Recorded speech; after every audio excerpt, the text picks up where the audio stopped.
আসসালামু আলাইকুম। বাংলাদেশ বেতার, রাজশাহী। স্থানীয় সংবাদ পড়ছি এএসএম তানিয়া খানম। রাজশাহীর ৬ বাঘা চারঘাট আসনের সংসদ সদস্য আবু সাইদ চাঁদ বলেছেন, শিক্ষাই একটি জাতির উন্নয়নের মূল ভিত্তি। আধুনিক ও মানসম্মত শিক্ষার মাধ্যমেই দক্ষ, নৈতিক ও দেশপ্রেমিক প্রজন্ম গড়ে তুলতে হবে। তিনি গতকাল গড়গড়ি ইউনিয়নের খানপুর জেপি উচ্চ বিদ্যালয় মাঠে সংবর্ধনা অনুষ্ঠানে একথা বলেন।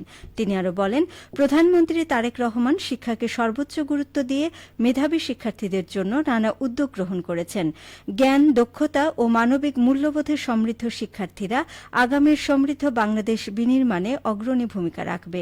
অনুষ্ঠানে তিনি বিদ্যালয়ের শিক্ষা অবকাঠামো ও কারিগরি শিক্ষার মানোন্নয়নে ৫ তলা একাডেমিক ভবন নির্মাণ এবং ১০০টি কম্পিউটার সমৃদ্ধ একটি আধুনিক কম্পিউটার ল্যাব স্থাপনের আশ্বাস দেন।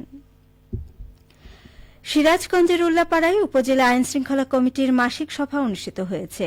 আজ উপজেলা পরিষদ মিলনায়তনে সভাটি অনুষ্ঠিত হয়। সভায় প্রধান অতিথি ছিলেন সিরাজগঞ্জ ৪ উল্লাপাড়া আসনের সংসদ সদস্য মাওলানা রফিকুল ইসলাম খান। প্রধান অতিথির বক্তব্যে তিনি বলেন, শিক্ষানগরী হিসেবে পরিচিত উল্লাপাড়া শিক্ষা প্রতিষ্ঠান চলাকালে প্রতিষ্ঠানগুলোর আশেপাশে বখাটে তরুণদের উৎপাত যে কোনো মূল্যে বন্ধ করতে হবে। একই সাথে মাদক ক্রয় বিক্রয়, সন্ত্রাসী কর্মকাণ্ড রুখতে আইনশৃঙ্খলা বাহিনীকে দলমতের ঊর্ধ্বে উঠে দায়িত্ব পালন করতে হবে। নিরাপদ নওগাঁ গঠনে আইনশৃঙ্খলা বাহিনী ও জনগণের অংশীদারিত্ব বিষয়ক মতবিনিময় সভা অনুষ্ঠিত হয়েছে। আজ দুপুরে নওগাঁ সরকারি ডিগ্রি কলেজ কনফারেন্স রুমে শিক্ষার্থীদের সাথে মতবিনিময় সভার আয়োজন করে RAB camp Joypurhat, RAB ৫ Rajshahi. অনুষ্ঠানে প্রধান অতিথি ছিলেন নওগাঁর পুলিশ সুপার তারিকুল ইসলাম। শিক্ষার্থীদের উদ্দেশ্যে মাদকের কুফল তুলে ধরে পুলিশ সুপার বলেন, মাদক একটি নীরব ঘাতক। এটি একজন মানুষের বিবেক, মূল্যবোধ ও সম্ভাবনাকে ধ্বংস করে দেয়। মাদকের কারণে পরিবারে অশান্তি বাড়ে, সমাজে অপরাধ বৃদ্ধি পায় এবং দেশের উন্নয়ন ব্যাহত হয়। তাই মাদকের বিরুদ্ধে শুধু পুলিশের অভিযানে যথেষ্ট নয়, পরিবার, শিক্ষা প্রতিষ্ঠান, ধর্মীয় নেতৃবৃন্দ ও সমাজের সকল শ্রেণী পেশার মানুষকে একযোগে সচেতনতা গড়ে তুলতে হবে। তরুণ প্রজন্মকে খেলাধুলা, শিক্ষা ও সৃজনশীল কর্মকাণ্ডে সম্পৃক্ত রেখে একটি মাদকমুক্ত সমাজ গঠনে সবাইকে নিজ নিজ অবস্থান থেকে দায়িত্বশীল ভূমিকা পালন করার আহ্বান জানান পুলিশ সুপার। নতুন করে স্পোর্টস ২০২৬-এর উদ্যোগে স্বপ্নের পথে বিজয়ের সাথে এই প্রতিপাদ্যকে সামনে রেখে জাতীয় পর্যায়ে সাফল্য অর্জনকারী রাজশাহী জেলার কৃতী খেলোয়াড়দের সংবর্ধনা দেওয়া হয়েছে।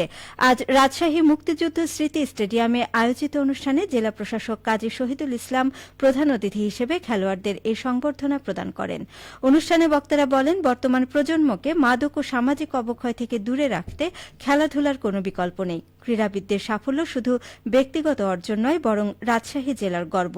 ভবিষ্যতে আরও বেশি খেলোয়াড় জাতীয় ও আন্তর্জাতিক পর্যায়ে সাফল্য অর্জন করবে, এমন প্রত্যাশা ব্যক্ত করেন তারা। অনুষ্ঠানে জাতীয় পর্যায়ে কৃতিত্বপূর্ণ সাফল্য অর্জনকারী খেলোয়াড়দের ফুলেল শুভেচ্ছা, সম্মাননা স্মারক ও অভিনন্দন জানানো হয়। এ সময় বিভিন্ন ক্রীড়া সংগঠনের কর্মকর্তা, প্রশিক্ষক, খেলোয়াড়, অভিভাবক এবং ক্রীড়াপ্রেমীরা উপস্থিত ছিলেন। রাজশাহী জেলার ৮টি থানায় ফোন হারানো ৫০ জন ব্যক্তি বিভিন্ন সময় সাধারণ ডায়েরি করেছিলেন। এরই পরিপ্রেক্ষিতে পুলিশ সুপার কার্যালয়ের আইসিটি শাখা ৫০টি মোবাইল ফোন উদ্ধার করে। গতকাল পুলিশ সুপার কার্যালয়ের কনফারেন্স রুমে পুলিশ সুপার মোহাম্মদ নাইমুল হাসান উদ্ধারকৃত ৫০টি মোবাইল ফোন প্রকৃত মালিকের নিকট ফিরিয়ে দেন। এ সময় অতিরিক্ত পুলিশ সুপার শরীফুল ইসলাম, অতিরিক্ত পুলিশ সুপার এটিএম মাইনুল ইসলাম, অতিরিক্ত পুলিশ সুপার সাবিনা ইয়াসমিন সহ জেলা পুলিশের ঊর্ধ্বতন কর্মকর্তা তারা উপস্থিত ছিলেন। অতিরিক্ত পুলিশ সুপার সাবিনা ইয়াসমিন বলেন, প্রকৃত মালিকের নিকট উদ্ধারকৃত ফোন ফিরিয়ে দিতে পেরে আমরা আনন্দিত। এই সাফল্যের পরিধি আগামীতে আরও বিস্তৃত হবে। একটি ঘোষণা, আগামী ১ আগস্ট থেকে আঞ্চলিক বার্তা সংস্থা বাংলাদেশ বেতার রাজশাহীর সন্ধ্যের স্থানীয় বাংলা সংবাদ যথারীতি ৭টায় প্রচারিত হবে, যা মাগরিবের নামাজের আজান প্রচারের সুবিধার্থে বর্তমানে ৬টা ৪৫ মিনিটে প্রচারিত হচ্ছে। সবশেষে আবহাওয়া। আজ রাজশাহীতে সর্বোচ্চ তাপমাত্রা ছিল ৩৩.২ ডিগ্রি এবং সর্বনিম্ন ২৭.৫ ডিগ্রি সেলসিয়াস।